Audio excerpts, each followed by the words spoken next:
tant que tu te réincarnes et que tu te réincarnes dans l'inconscience, tu n'es pas dans l'incarnation. Tu es dans la réincarnation. Tu réutilises des matériaux. On est en plein dans l'alchimie. Tu réutilises, tu réempruntes des matériaux.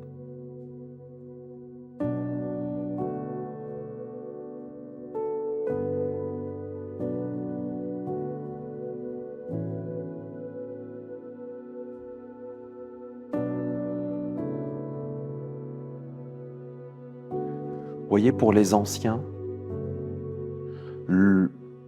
c'était évident qu'il y avait une hiérarchie des éléments, non pas en termes d'importance, mais en termes d'éloignement et de rapprochement du divin. Et pour eux, l'élémentaire était celui qui pouvait nous permettre de rester éloignés du divin, et l'élément feu était celui qui était le plus proche du divin. Parce que le feu, tu ne peux pas l'attraper, et lorsque il apparaît, il est comme une fenêtre qui s'ouvre, et si tu regardes à l'intérieur de la fenêtre, tu vois une pure lumière. Et tu entrevois un peu des dieux, parce que les dieux sont inaccessibles à tes sens, et tu ne peux que être ébloui par la lumière. Comme l'homme qui sort de la grotte de Platon, quand il sort de sa grotte, il est ébloui et il ne voit rien. Et s'il redescend dans la grotte pour parler aux autres, les autres vont dire alors qu'est-ce qu'il y a dehors? Il va dire il n'y a rien, que de la lumière. Mais il n'y a pas rien, c'est qu'il n'a pas eu le temps de s'habituer. Et donc la fréquentation des dieux nécessite une habitude. Ça veut dire quoi? Ça veut dire que tes organes supportent la fréquentation de la luminosité. Si tu as des yeux d'une certaine façon, tu ne pourras jamais t'habituer, même ça peut te détruire. La lumière peut te détruire si tu n'es pas fait pour être dans la lumière. Donc pour les anciens, le feu est l'élément le plus proche des dieux. Il est incorruptible, inattrapable. Et d'ailleurs, il ne descend pas vraiment dans la matière, il ne devient jamais vraiment palpable. Le feu a une deuxième propriété qui découle de ce qu'on a vu hier. Hier, on a vu la première chose à savoir, c'est qu'il y a le feu en absolu, mais lorsque nous voulons le faire venir ici au milieu de nous, nous avons besoin d'un support, et que c'est en fonction de ce support que nous aurons une flamme ou l'autre. Et qu'il y a donc deux types de feu dans notre monde, pas en vérité en absolu, mais ici. Il y a un feu qui consume le support et qui va dissocier et laisser descendre, par exemple. Et il y a un feu qui apparaît des vapeurs, des émanations, et qui n'a pas besoin réellement de support parce qu'il ne se nourrit que de choses aériennes. Et dans la compréhension de notre vie intérieure, c'est fondamental. Et que donc c'est en fonction du support que tu proposes au feu que tu vas avoir soit une flamme qui va dissoudre et défaire et détacher, séparer, diviser, décomposer ce qui est composé, soit avoir une flamme qui éclaire et qui fait passer dans un autre monde. C'est-à-dire que si dans l'air il y a un parfum et que le feu vient, il va emmener ce parfum dans le monde des dieux, dans une autre dimension, dans un autre plan, au-delà du feu. C'était la vision des anciens.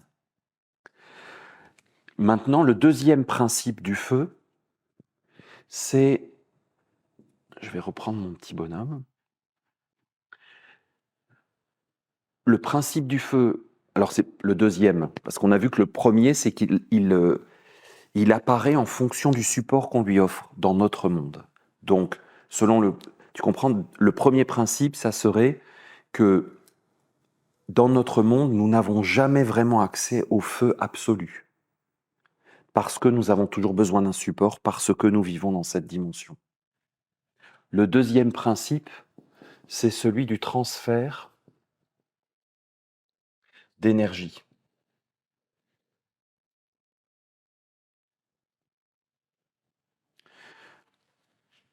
On observe le monde comme des enfants. Si nous laissons une pierre au soleil, le soir encore, il n'y a plus de soleil et la pierre est chaude. Elle a donc reçu de l'énergie. Si tu fais chauffer ta casserole, elle est chaude. C'est un peu bête, hein, mais c'est la propriété du feu.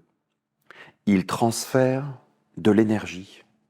Il véhicule quelque chose et il peut en charger une matière. Il peut charger l'air,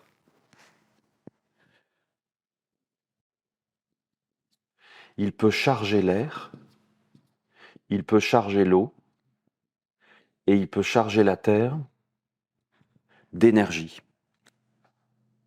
On a commencé hier à parler un petit peu de l'énergie.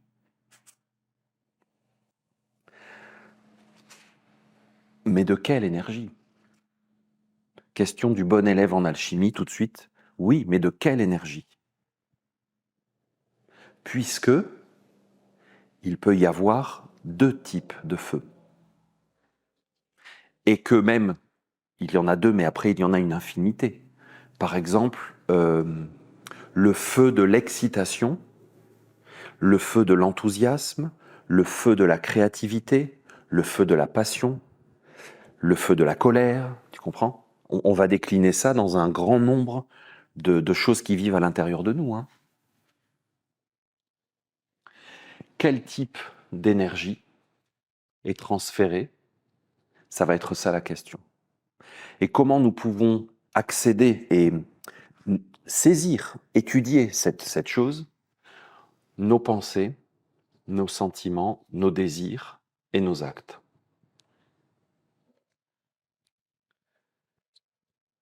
Le feu va effectuer un transfert d'énergie. Vous vous souvenez, on a vu que il y a l'idée d'une chose, il y a sa forme, il y a son mouvement, et il y a son acte, sa réalisation, le concret. L'idée correspond bien sûr au feu. Il y a donc un transfert. Mais nous avons vu que le feu qui est allumé dépend du support. Et donc là, je vais prendre un exemple extrêmement simple. Parce que vous savez, on peut expliquer des jolies choses philosophiques, si ça ne s'applique pas et si ce n'est pas compréhensible à travers des choses très simples de la vie, c'est douteux.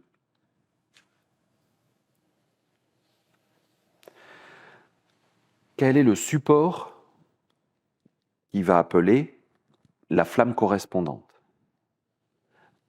Un support, par exemple, je ne sais pas, tu veux te venger de quelqu'un. Prenons un truc vraiment très très simple. Tu veux faire un acte de vengeance. Pas forcément de tuer quelqu'un, on n'est pas dans une série américaine. Les Américains, tout de suite, c'est extrême. D'accord? Tu veux faire sentir à une personne ce qu'elle t'a fait pour pouvoir lui dire, tu vois. Bon. Donc tu vas avoir un mouvement correspondant, ça va prendre la forme correspondante, et donc le feu qui va venir, ça va être le feu de l'idée de la vengeance. Il va y avoir un transfert d'énergie. Et si par exemple tu commences à faire un acte, l'acte a le pouvoir de faire résonner l'idée.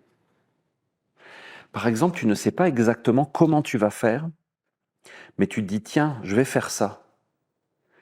Je veux, juste tu as l'idée générale, l'impulsion. Je vais me venger. Oui, mais comment tu vas faire? Je ne sais pas, je vais bien trouver. Tu comprends? Tu n'as pas vraiment le mouvement précis, tu n'as pas vraiment la forme précise que ta vengeance va prendre, mais tu sais que tu enclenches un acte. Et en commençant l'acte, tu vas attirer la forme et le mouvement correspondant. Parce que tu as la terre, et tout de suite, tu vas avoir le feu correspondant. Donc, il y a une impulsion, l'allumage du feu, et ensuite du feu, tu vas avoir le transfert, c'est-à-dire la création de la forme et du mouvement, qui vient du haut et qui va descendre jusqu'en bas. Je veux faire quelque chose dans ma vie. Tu l'as probablement vécu dans plein de situations de ta vie. Tiens, je voudrais un enfant. Ne me dis pas que tu savais exactement les mouvements que ça allait engendrer d'être un papa ou une maman, la forme que ça allait prendre et l'idée exacte de ton concept. Tu as eu simplement une espèce d'impulsion de faire une famille ou de faire comme les autres, parce que tous tes amis avaient des enfants, tu t'es dit, bon, ben, on est rendu à cette étape de nos vies, on fait une famille. En y repensant, en fait, tu sais pas vraiment pourquoi tu l'as fait. Parce que c'était comme ça, parce que X, Y, parce que c'est arrivé. Donc il y a une espèce d'impulsion qui commence dans la matière et qui va attirer le feu qui correspond. Et après, tu vas voir le mouvement et la forme qui correspondent. Si c'est inconscient, involontaire, subi, même subi inconsciemment, animé comme ça, le mouvement et la forme vont être subis et animés. Tu ne vas pas vraiment être dans la maîtrise et la créativité de ton rôle de parent. Tu vas être un parent comme tous tes amis, tes voisins ont été parents, comme tes parents ont été parents, comme... Tu ne vas pas forcément être créatif ou innover ou changer, ou même être au contrôle un petit peu. Et ensuite, tu vas subir ce qui se passe. Tu vas le subir. Parce qu'au départ, tu n'étais pas vraiment participatif dans le processus. Tu as été vécu. Il y avait une terre, un acte qui a appelé un feu, une idée, et la forme et le mouvement sont venus un peu par hasard entre guillemets, mais c'est toujours un hasard culturel. Si demain tu habites au Mozambique et que tu as un enfant, tu ne seras pas le même parent, même culturel, involontaire, que si tu habites à Tokyo. Tu vas être vécu par ton peuple, par l'époque, etc. Tu vas être très inconscient. Dans les pensées, le feu va t'amener une lumière. Il va s'exprimer sous forme de lumière. Mais en fonction de sa nature, en fonction du type de feu que tu as allumé. Si tu veux te venger, tu vas avoir une lumière. Mais c'est un mot général, parce que peut-être pour d'autres personnes, ça serait des néons ou des flashs électriques ou quelque chose de désagréable. Mais tu vas avoir un éclairage. Dans tes sentiments, tu peux avoir une chaleur. Mais ça peut être la chaleur de quelque chose de négatif aussi, l'excitation. La chaleur du prédateur qui va manger. Tu comprends? Il a une chaleur à l'intérieur de lui qui apparaît quand il voit une proie. Il y a quelque chose qui se met tout en mouvement à l'intérieur de lui. Et il va y avoir un certain type de vitalité, d'énergie vitale. Alors tout ça, c'est de l'énergie. Hein. Ce sont des aspects de l'énergie. Une énergie vitale correspondante au feu. Regarde la panthère qui s'approche de la gazelle. Regarde l'abeille qui vole sur les fleurs. Regarde le pêcheur dans la mer. Ils ont tous une énergie vitale qui dépend du feu qui anime leur vie. Tu comprends pourquoi d'abord on a placé qu'il y avait deux types de feu en fonction du support, parce que maintenant que nous entrons dans la pratique et la perception de l'animation du feu, du réel, de l'action du feu à l'intérieur de nous, on retombe tout le temps sur ces choses-là. que ça dépend du support. Il y a quelque chose qu'il faut absolument que je détaille, c'est que, tu vois, on a vu hier qu'il y avait un feu qui se nourrissait d'émanations. C'était un des secrets des cultes antiques qui était basé sur le sacrifice. Dans l'Antiquité, on sacrifiait, y compris dans le judaïsme, on sacrifiait aux dieux. Donc on sacrifiait, alors on le lit souvent dans des récits, dans des textes, des animaux, parce que ça c'était les offrandes les plus importantes, les plus chères, les plus grandes, les plus grandioses. On sacrifiait un bœuf, une hécatombe, c'était 100 bœufs qui étaient sacrifiés, c'était vraiment énorme. Mais la plupart des offrandes venaient de gens normaux, et ils sacrifiaient plutôt du miel, du pain, des graines, des fleurs. C'était les offrandes qu'on faisait aux dieux, la plupart du temps c'était ça quand même. Mais on faisait un sacrifice, on faisait une offrande. Et dans le fond, c'est un transfert d'énergie. Quand tu offres une fleur, tu ramasses une fleur et tu l'offres. C'est un processus de feu. Tu le trouves dans toutes les religions du monde. Tu as la fleur ici. Eh bien, tu as la fleur de terre dans sa nature terrestre. C'est la fleur physique. La fleur ou peu importe l'offrande. Hein. Tu as une fleur dans l'eau, c'est-à-dire que tu as un mouvement. Le mouvement de l'offrande à Dieu. Tu comprends? C'est un mouvement spécifique. Du coup, dès que tu arrives dans le mouvement, tu te détaches de l'offrande physique. Donc, ça peut être une fleur rouge ou une fleur jaune, ce n'est pas important, parce que ce qui compte, c'est le mouvement que tu fais.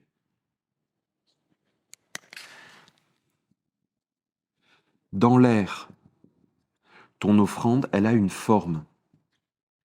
Et là, on arrive sur le fameux, c'est l'intention qui compte. Parce que si tu fais l'offrande en disant « pourvu que je gagne au loto, pourvu que je gagne au loto, pourvu que mon fils réussisse le bac », tu comprends, tu n'as pas à demander à un Dieu que ton fils réussisse le bac. Il a juste à étudier. Hein. Calme-toi. Tu comprends, tu vas arriver sur l'intention. Quelle est la forme? Parce que ici, dans la terre, ton offrande, elle a cette forme. Mais dans l'air, tu ne peux pas baratiner. Dans l'eau, tu peux jouer. Parce que tu vois, tu vas prendre, tu vois, tu fais cette offrande devant tout le monde. Tu regardes tout ton village te voit, tu es quelqu'un de très religieux, tu fais tous tes signes de croix, tu fais tout comme il faut. Tu vois, tu donnes la forme à ton offrande. Bon, là, je parle d'une fleur parce qu'on est dans des choses païennes, mais prenons un truc laïque. Tu fais un don d'argent pour une association caritative. Tu vois, tu fais un don pour les enfants qui vont mourir et tout ça, tu fais un don. C'est pareil. Au niveau de la terre, c'est des dollars, des euros, c'est une monnaie, des drachmes. Au niveau du mouvement, quel est ton mouvement? Est-ce que c'est parce que c'est le Téléthon, parce que c'est la semaine du cancer du sein, parce que tu as perdu quelqu'un de proche et donc, dans ton deuil, tu fais un mouvement à l'association pour la lutte contre le cancer parce que ton ami est mort du cancer? Tu vois, tu as le mouvement. Mais là, tu peux encore te raconter des histoires à toi-même, parce que tu peux donner un mouvement à ton don. Mais quand tu arrives dans la forme réelle, c'est-à-dire dans l'intention réelle, subtile, tu peux pas mentir. La forme va apparaître. Peut-être que tu fais un don parce que toi-même, tu as peur de mourir du cancer comme ton ami. Et que donc, tu fais un acte parce que tu as peur. Tu vas à l'église et tu prends l'hostie et tout ça parce que tu as peur. Tu es mort de trouille. Moi, j'ai connu des gens comme ça, très catholiques, par peur.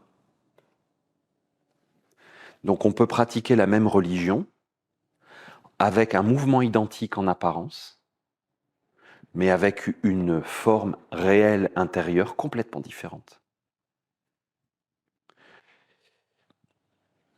Et donc, tu vas avoir le feu, et là, tu vas avoir... Alors, l'idée, oui, mais c'est l'idée à l'origine de ce que tu fais. Je ne sais pas si vous vous souvenez, au début et plusieurs fois dans la formation, je vous ai dit, du point de vue essénien, les éléments sont vivants. Ils existent, ils sont réels. Ce sont des formes de vie. Et nous avons vu que c'est en fonction du support que tu vas attirer le feu. Ça veut donc dire que quand tu fais une offrande, tu ne peux pas réellement joindre, relier le feu un absolu. Parce que nous sommes dans un monde de dualité. Donc ton idée, soit va être un feu qui se nourrit des émanations, parce qu'il y aura eu dans ton offrande un processus de purification et de subtilisation. Ça va être de plus en plus subtil, ton offrande, elle va monter. Et c'est pour ça qu'on va dire que dans les anciennes religions, on sacrifiait par exemple un animal au temple, le grand temple de Jérusalem, on sacrifiait un bœuf, on faisait cuire les graisses dans le feu, et c'était la fumée des graisses qui brûlaient, qui montaient, qui nourrissaient Yahvé. Les viandes étaient cuites, mais étaient données aux hommes. Donc, on voulait, par des émanations, nourrir les dieux. Mais tu comprends que ce n'est pas absolument Dieu, parce que Dieu n'a pas besoin de nourriture. Tu comprends? Il est l'origine absolue, il n'a pas besoin. C'est donc une idée, dans le sens platonicien, une idée de Dieu. Et donc, comment ça s'appelle chez les hommes? Un égrégore. Tu ne peux que rejoindre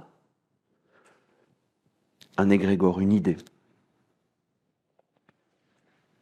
Et si, par exemple, je continue à Jérusalem à l'époque où il y avait le grand temple, tu fais le processus, c'est les prêtres qui te guident. Ils te disent, fais ça, mets-toi là, debout, assis, prononce telle parole, on chante, on tape des mains, je ne sais pas tout le rituel, tu comprends?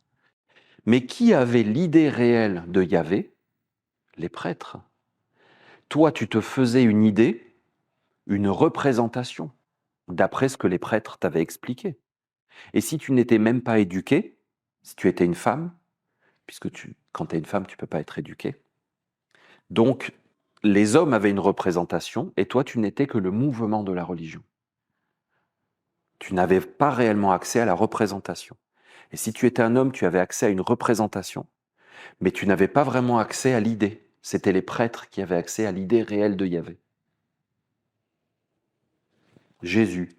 Malheur à vous les prêtres, qui non seulement avaient les clés et n'êtes pas entrés, vous aviez les clés, et vous n'êtes pas entrés. Vous n'êtes pas entrés dans l'émanation totale.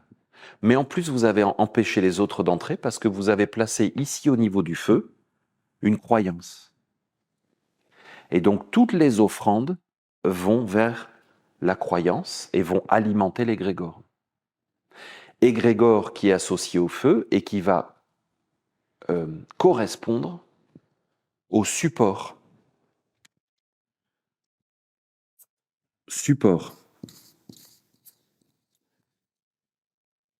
Support de l'égrégore.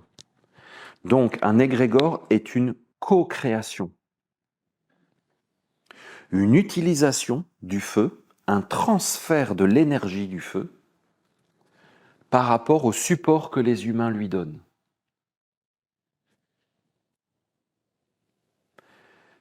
Et comme il y a nécessairement du feu dans la création, quoi que tu fasses, tu participes à un égrégore. Tu ne peux pas, comme on dit, éluder, échapper à l'étage feu. Il y a nécessairement du feu dans tout ce que tu fais, même s'il est très loin. Et il correspond au monde des idées. Donc dans le monde des hommes, ça veut dire des égrégores.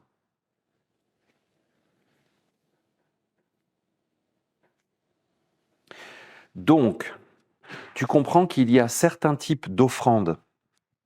Hein, on ne l'a pas dit là, mais c'est une offrande. Au sens large, hein, on a dit. De l'argent, c'est une offrande. Une prière, c'est une offrande. Une prière, c'est quelque chose que tu fais pour quelque chose. C'est pas pour... tu vas pas la mettre dans une boîte et la donner à ta mère. Tu comprends? C'est forcément une offrande. Même si tu pries pour quelqu'un à côté de toi, tu ne pries pas la personne en elle-même. Tu pries quelque chose d'au-dessus. Donc c'est une offrande verticale. Même si tu veux que ça retombe sur quelqu'un que tu veux protéger, que tu veux aider, etc. C'est une offrande verticale. Tu demandes à ce que cette personne soit protégée. Donc tu demandes à quelque chose. Il y a donc ce système d'offrande, et tu comprends que, en théorie, l'offrande réussit à rejoindre le feu qui se nourrit de l'émanation la plus pure.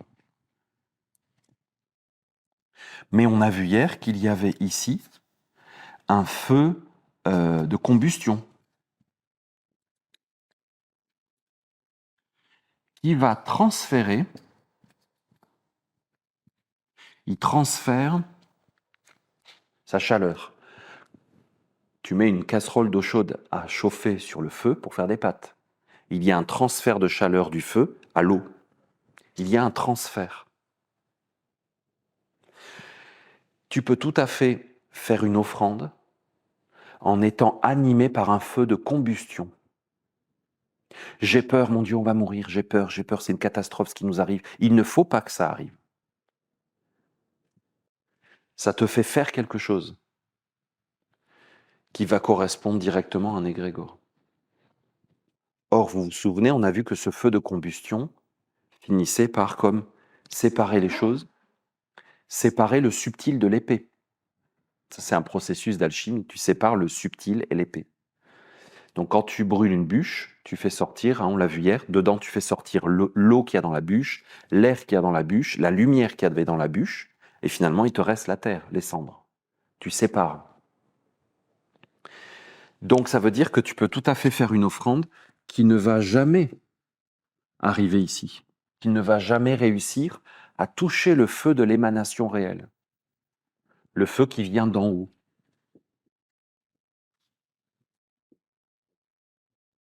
Elle ne passera pas ici. Elle va alimenter un égrégore seulement. Elle va rester là. Donc ce feu de la combustion peut tout à fait enfermer ton processus alchimique et le limiter.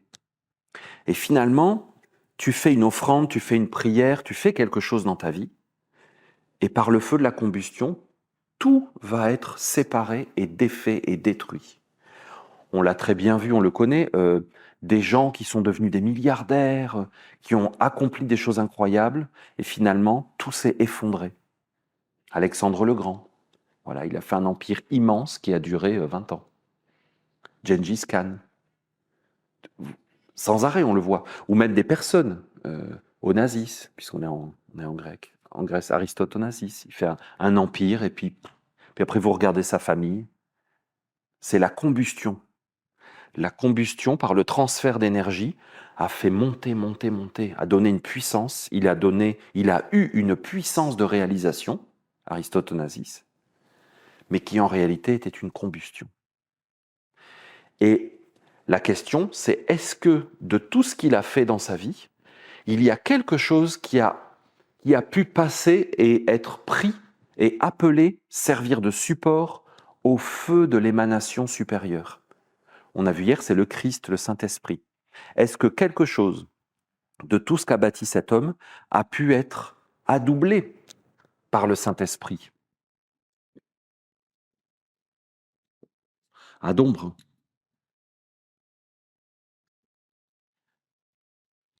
Est-ce que l'empire d'Onassis a pu être adombré? Ce n'est pas une question de juger la moralité, de se placer en autorité religieuse, de conformité. Est-ce qu'il a son certificat de conformité morale? Vous voyez, si on fait ça, on n'est pas des alchimistes. Nous voulons étudier le fonctionnement de la nature. Comment nous devons faire pour savoir si quelque chose a pu être adombré, adoublé? Nous devons regarder quel support tout ce qu'il a fait dans sa vie a été, quel genre de support il a été. Parce qu'ainsi, nous savons quel genre de flamme il a appelé. Puisqu'on parle d'Aristote Onassis, on pense à la Callas, bien sûr. Quel genre de feu animait Maria Callas lorsqu'elle chantait et lorsqu'elle voulait être célèbre? Elle était sur scène, elle chante. C'est une offrande. Elle fait une offrande de ses années de travail, de sa compétence, de son talent, de son temps, de son énergie, de sa, de sa consécration à son art. Parce que Dieu sait que l'art lyrique, c'est extraordinairement difficile. Elle fait une offrande. Quel est le mouvement intérieur de son offrande subtile dans l'eau? Dans l'air, si vous enlevez le décor et qu'il ne reste que l'air de la représentation de Maria Callas, quelle forme ça a? Ça change, ça n'a pas toujours eu la même forme. Quand elle était une jeune cantatrice aspirante, ça avait une certaine forme. Quand elle voulait rattraper Onassis, parce qu'elle sentait qu'il lui échappait, elle performait sur scène, elle faisait une représentation d'art lyrique, mais ça avait une autre forme dans les mondes invisibles, dans l'air. Quel égrégore elle nourrissait? C'est pas du hasard, ça. C'est pas une question de moralité. C'est un fait, c'est un fonctionnement. C'est une technicité de l'univers et de la vie. Tu regardes les femmes ou les hommes riches, célèbres et très beaux, célébrés pour leur beauté. Ils sont une forme. Ils se donnent en offrande en permanence. Ils se donnent en offrande. Ils donnent leur image en permanence, en offrande, en offrande, en offrande. Quel est le mouvement qui habite? Quel est le mouvement qui habitait Marilyn Monroe? Le cliché, l'archétype. Quel était son mouvement? Derrière son mouvement, qu'est-ce qu'il y avait dans l'air? Où est allée l'offrande de la vie de Marilyn Monroe? À qui a-t-elle donné sa vie? Sans le vouloir forcément, sans en être consciente. Elle a offert sa vie. Il y avait un feu de combustion. Est-ce que le feu subtil des émanations, le Saint-Esprit, le Christ, a pu se nourrir de quelque chose qui a émané de Marilyn Monroe? C'était d'ailleurs même pas son nom. Elle avait fabriqué un personnage. Donc, tu fabriques un personnage, tu fabriques une terre. Cette terre est animée d'un mouvement. Quelle était la forme de cette terre?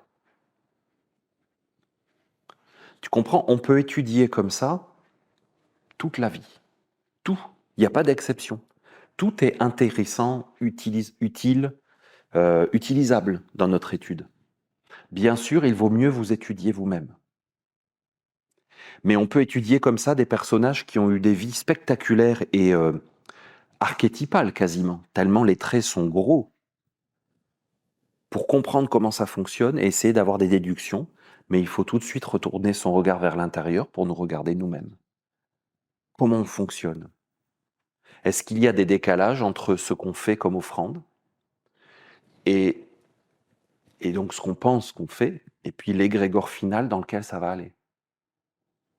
Et qu'est-ce qu'on pourrait faire pour atteindre le feu supérieur et atteindre un adombrement, atteindre un contact avec le Saint-Esprit, avec le feu supérieur?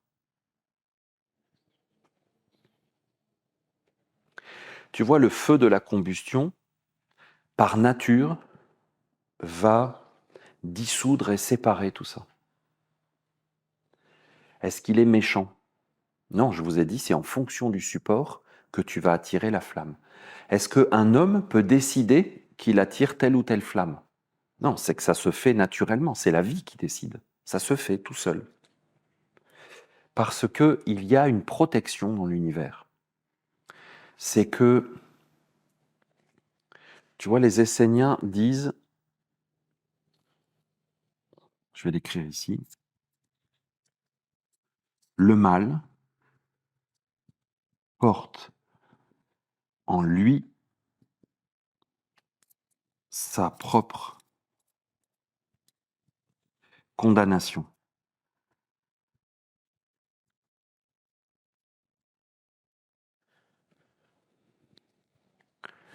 Ça, c'est un mantra à te souvenir quand tu vois des choses mal qui arrivent dans le monde. Souviens-toi de ça. C'est que, par nature, le mal est indissociable du recyclage, de la putréfaction, parce que il ne va jamais aller plus loin que ce qu'il doit aller. Jamais. Jamais, jamais, jamais. Parce que, par nature, il porte sa propre limite. Et si tu regardes, notre corps physique a une limite. Et lorsque nous sommes sortis du ventre de notre mère, nous avions déjà notre limite qui était inscrite dans notre ADN. Donc notre corps qui est le mal, pourquoi il est le mal? Parce qu'il est mortel et putrescible. Il n'est pas mal parce que il est méchant, mauvais, non, pas du tout. Mais il est de sa nature, il est mortel. Eh bien, il porte en lui une durée de vie, une limite de développement, et il n'ira jamais plus loin. C'est impossible. On n'a jamais vu un humain qui poussait jusqu'au ciel. Donc même la matière, la forme extérieure, est limitée. Il ne faut pas chercher l'illimité dans le limité. Sinon, tu vas être malheureux toute ta vie.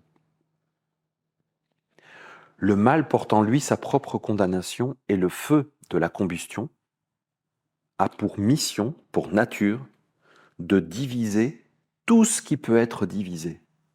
Tant qu'une chose peut être divisée, c'est qu'elle n'est pas réellement. Quel est le chiffre qui ne peut pas être divisé? 1. Le 1 est absolu. Donc l'unité originelle n'est jamais concernée par le mal, ni par la combustion. Ça ne la regarde pas. Elle est. Et même dans ta vie, ce qui est n'a rien à craindre. Ça n'a rien à craindre, parce qu'il ne peut rien arriver à ce qui est. Le feu de la combustion vient vérifier si une chose est réellement. Parce que tant qu'elle peut être réduite par le feu, tu sais, quand tu fais cramer ta casserole de riz, le riz, il est composé. Il est assemblé par la nature. Dedans, il y a plein de nutriments, de minéraux, etc. Le feu va le décomposer, va le carboniser.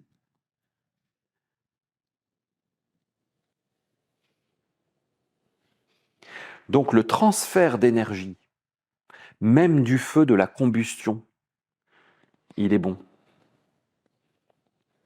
Parce que tu vois, on va dire, tu commences un processus, tu sais, un acte, on avait dit par exemple, tu veux te venger. Le mal porte en lui sa propre condamnation, sa propre limite. Tu vas te venger. Tu rentres dans le processus, tu as un transfert d'énergie du feu. Des fois, on se demande pourquoi les gens qui sont méchants, ils arrivent à faire tout ce qu'ils font. Pourquoi Dieu, avec une télécommande, ne les met pas en pause ou carrément stop. On m'a déjà posé la question, mais si Dieu existait, il aurait arrêté Adolf Hitler, il l'aurait débranché. Son cœur se serait arrêté de battre et c'est tout. Il y a un transfert d'énergie, quoi que tu fasses. Mais ce que tu fais va t'amener au feu qui te correspond, à l'égrégore qui te correspond. Donc si tu es un criminel, tu vas, par tes actes, ton mouvement, la forme que tu donnes à ta vie, tu vas être en contact avec l'égrégore du crime et le feu du crime, qui est lui-même une limite et une condamnation. Et quelle est ta condamnation? Parce que tu vas dire, oui, mais il n'est pas condamné. Il a tué quelqu'un et jamais personne ne l'a attrapé, il se promène encore dans les rues et il va mourir de sa belle mort. Mais il est déjà condamné. De lui, rien ne pourra aller plus haut. Rien ne pourra être adoublé, adombré. Il ne pourra pas trouver l'autre partie de lui-même. Parce que tout cela, là,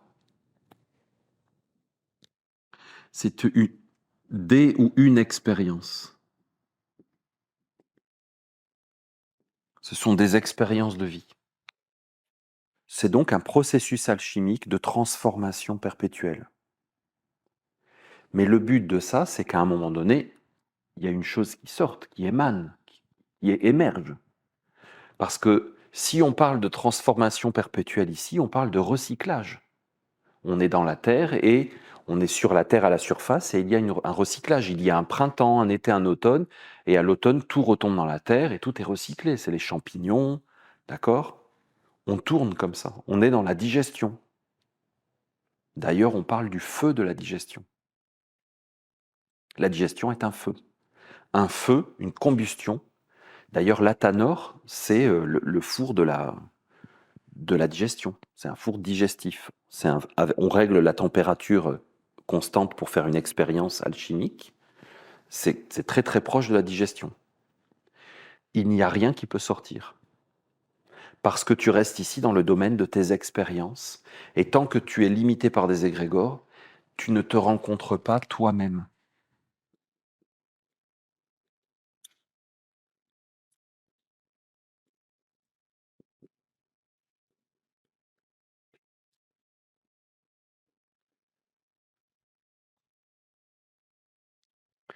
Oui, mais je bouge, je suis vivant, je pense, je veux, j'ai des idées, je suis créatif, prends des initiatives, je suis vivant. Tu es vivant par l'âme du monde. C'est l'âme du monde qui vit en toi. Ce n'est pas ton âme réelle, éternelle. Donc, tant que tu vis ici, dans ce feu de combustion, tu ne vas cesser d'être assemblé et désassemblé, donc composé et décomposé, sans arrêt et sans arrêt et sans arrêt. Ça s'appelle la réincarnation. Donc, qu'est-ce qui se réincarne? Ce qui est recyclable, sans arrêt, ce qui est destiné au recyclage. Or, il y a à l'origine de notre être un feu réel qui n'est pas recyclable, qui ne connaît pas la transformation. Donc ici, vous avez la réincarnation.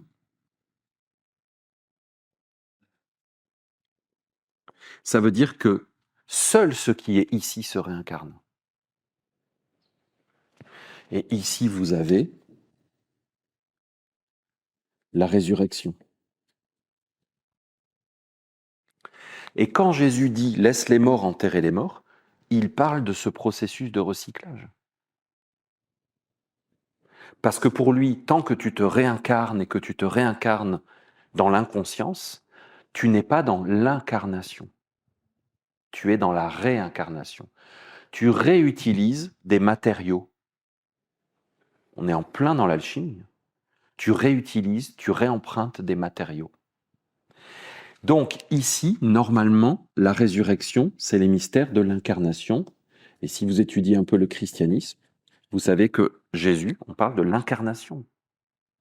Les mystères de l'incarnation.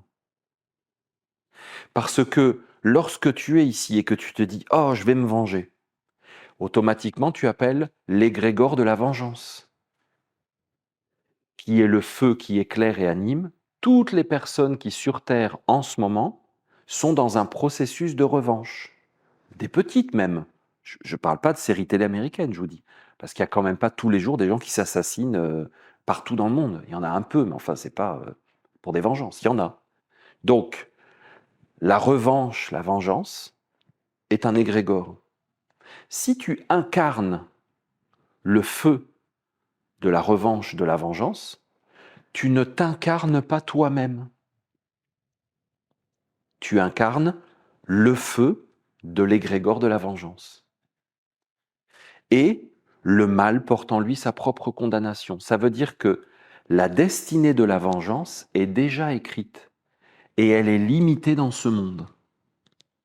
Tu vas donc recevoir un transfert d'énergie dans tes actes, tes mouvements, tes formes, tes pensées, tes sentiments. Tu vas avoir un transfert d'énergie. Tu vas avoir tout d'un coup une idée de la vengeance, une idée de ce que tu peux faire. Et tu vas dire, oh, j'ai une idée. Mais ce n'est pas une idée qui vient de toi. C'est une idée qui vient de l'égrégore, de tous les gens qui se sont vengés depuis le commencement des temps. Il y en a quand même eu un paquet. Tu comprends? Et de tous les gens en ce moment qui le font. C'est pour ça on peut avoir même des criminologues. Il y a des experts en criminologie parce qu'ils ont discerné des schémas de fonctionnement. Parce que des schémas, ce sont des égrégores. Comment ça fonctionne en général? Et ils essayent de déterminer dans la cascade de la vie intérieure de l'homme comment ça zigzague. Comment un traumatisme de l'enfance peut créer et assembler différents éléments en nous et se manifester par, au niveau de l'élémentaire, des actes criminels, par exemple. Et ils le perçoivent et ils mettent en évidence des constantes.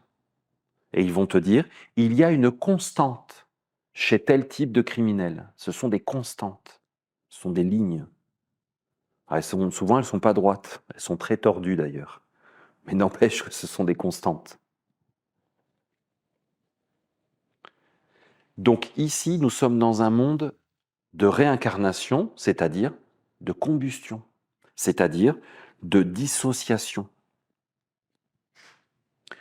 Le feu supérieur ne laisse pas de déchets.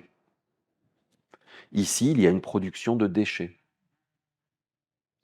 Des déchets de terre, des déchets d'eau, des déchets d'air, des déchets de feu. Sauf que ces déchets vont être recyclés. Vous savez, quand vous coupez un arbre, vous venez quelques années après et il est rempli de petits insectes qui sont en train de s'en nourrir et de le défaire. S'il y a un animal qui est mort, eh bien c'est pareil. Il y a immédiatement, c'est spectaculaire, on se demande d'où viennent ces insectes et ces mouches et ces coléoptères et tout ça, d'où ils viennent. Ils étaient où? Il n'y avait pas un cadavre à côté, il n'y en avait pas. Ils arrivent instantanément. Et les médecins légistes, ils savent le degré de décomposition d'un corps par les cycles de vie des larves de certaines mouches. Ils peuvent déterminer l'heure du décès. C'est connu ces choses-là. Il y a donc des êtres qui se nourrissent de ce qui est en décomposition. Ça veut dire que lorsque tu vis dans ce monde du feu de combustion, il va sortir de toi en permanence des éléments de décomposition. Et même, lorsque tu es dans cette sphère, tu te nourris de la décomposition des autres. C'est-à-dire que Maria Callas,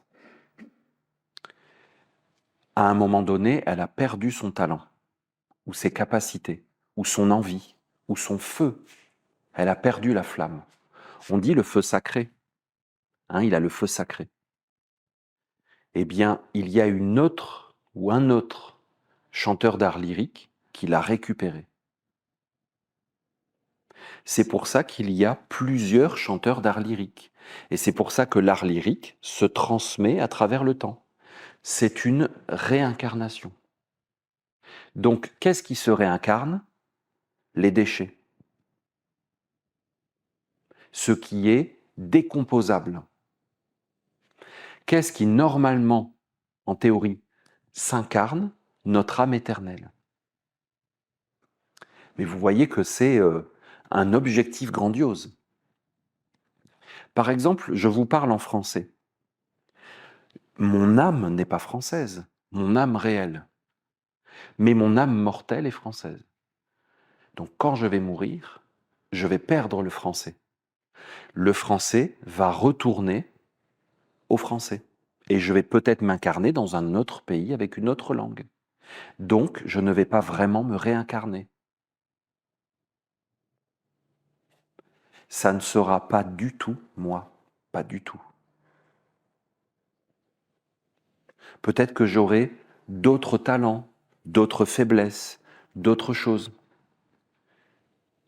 Mais est-ce que c'est moi qui vais me réincarner avec d'autres talents et d'autres faiblesses?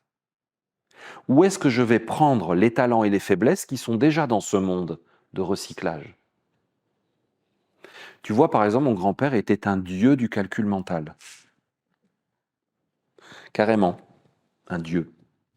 Tu sais, le genre de personnes que tu vois à la télé qui passent, on les fait parler parce que c'est incroyable. Donc, il pouvait lire une ligne de chiffres comme ça, une colonne, et il te donnait le résultat instantanément. Je ne l'ai pas, du tout. Donc, c'est où? Est-ce que c'était l'âme éternelle de mon grand-père? Ou est-ce que c'est quelque chose qui l'animait? Il était animé. Il y avait un transfert d'énergie, et ça concerne l'élément feu. Quand il était enfant, il avait pris ses cours d'algèbre à l'école, et il avait reçu le feu du professeur de mathématiques. Ça s'était allumé à l'intérieur de lui parce qu'il y avait le support correspondant. Il aimait additionner des chiffres. Mais ce n'était pas à lui. Ce n'était pas à son âme éternelle, ce n'était pas à son être vrai, le calcul mental. C'est lui qui a inventé le calcul mental? Non, ça existe depuis les Sumériens. Tu comprends? Ça se réincarne sans arrêt. Il y a un égrégore des mathématiques. Donc, l'âme s'incarne, elle est animée par un feu d'une chose qui lui est étrangère, mais qui lui correspond dans son support. C'est quelque chose qu'elle peut... Moi, je n'ai pas le support pour du calcul mental. Je ne l'ai pas. Donc, je ne peux pas porter le feu des mathématiques. Même, il vaut mieux pas me le confier. Je vais vous le faire s'éteindre rapidement. Tu comprends? Je n'ai pas le support. Donc, quelque part, c'est lié à mon processus. C'est pour ça qu'on dit on se réincarne pour progresser, pour prendre des leçons de vie en vie. Tu t'incarnes et par exemple, tu prends les mathématiques, tu peux porter le feu des mathématiques. Mais tu es censé, à travers ça, faire une expérience. Une expérience qui peut enrichir ton âme éternelle. Mais laquelle? C'est quoi? Parce que mon grand-père, il n'était pas juste un génie du calcul mental. Par ailleurs, il avait une vie, il avait des talents, il avait des problèmes, il a eu des défis, il a eu des peurs, il a eu des richesses, il a eu, tu comprends? Il y a tout, on est composé d'énormément de choses, nous tous. On n'est pas juste une chose. Donc il en a vécu plein, donc il était un amalgame. Mais le mal porte en lui sa propre condamnation. Mon grand-père, amalgame, était mortel. Et il y a eu un feu de combustion qui s'est posé sur lui et qui l'a consumé tout au long de sa vie en séparant les choses, qui n'a pas arrêté. Et à la fin, quand tu consumes, il reste, la lumière est partie là, l'air est parti là, l'eau s'est évaporée et il reste des cendres de terre. Mais il y a normalement ce fameux cinquième élément qui est la raison pour laquelle tu as vécu dans cet assemblage, cette composition.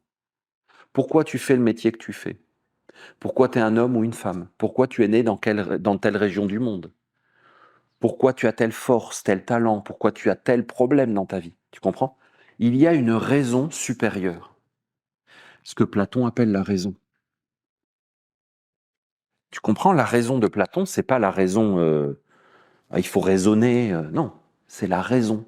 C'est la cause, le sens réel. C'est pour ça que j'aime pas cette expression qu'on emploie aujourd'hui, il faut redonner du sens à l'éducation nationale.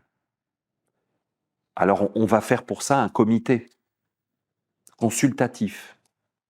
On va se réunir, puis on va réfléchir comme ça. Mais on n'a pas à fabriquer, à inventer du sens. Le sens, il est ou il n'est pas. Le sens, il est au-dessus de tout, c'est la raison d'une chose. Donc, quelle a été la raison de l'incarnation de mon grand-père et de l'amalgame de tout ce qu'il a vécu? C'est là que se trouve la clé de son incarnation.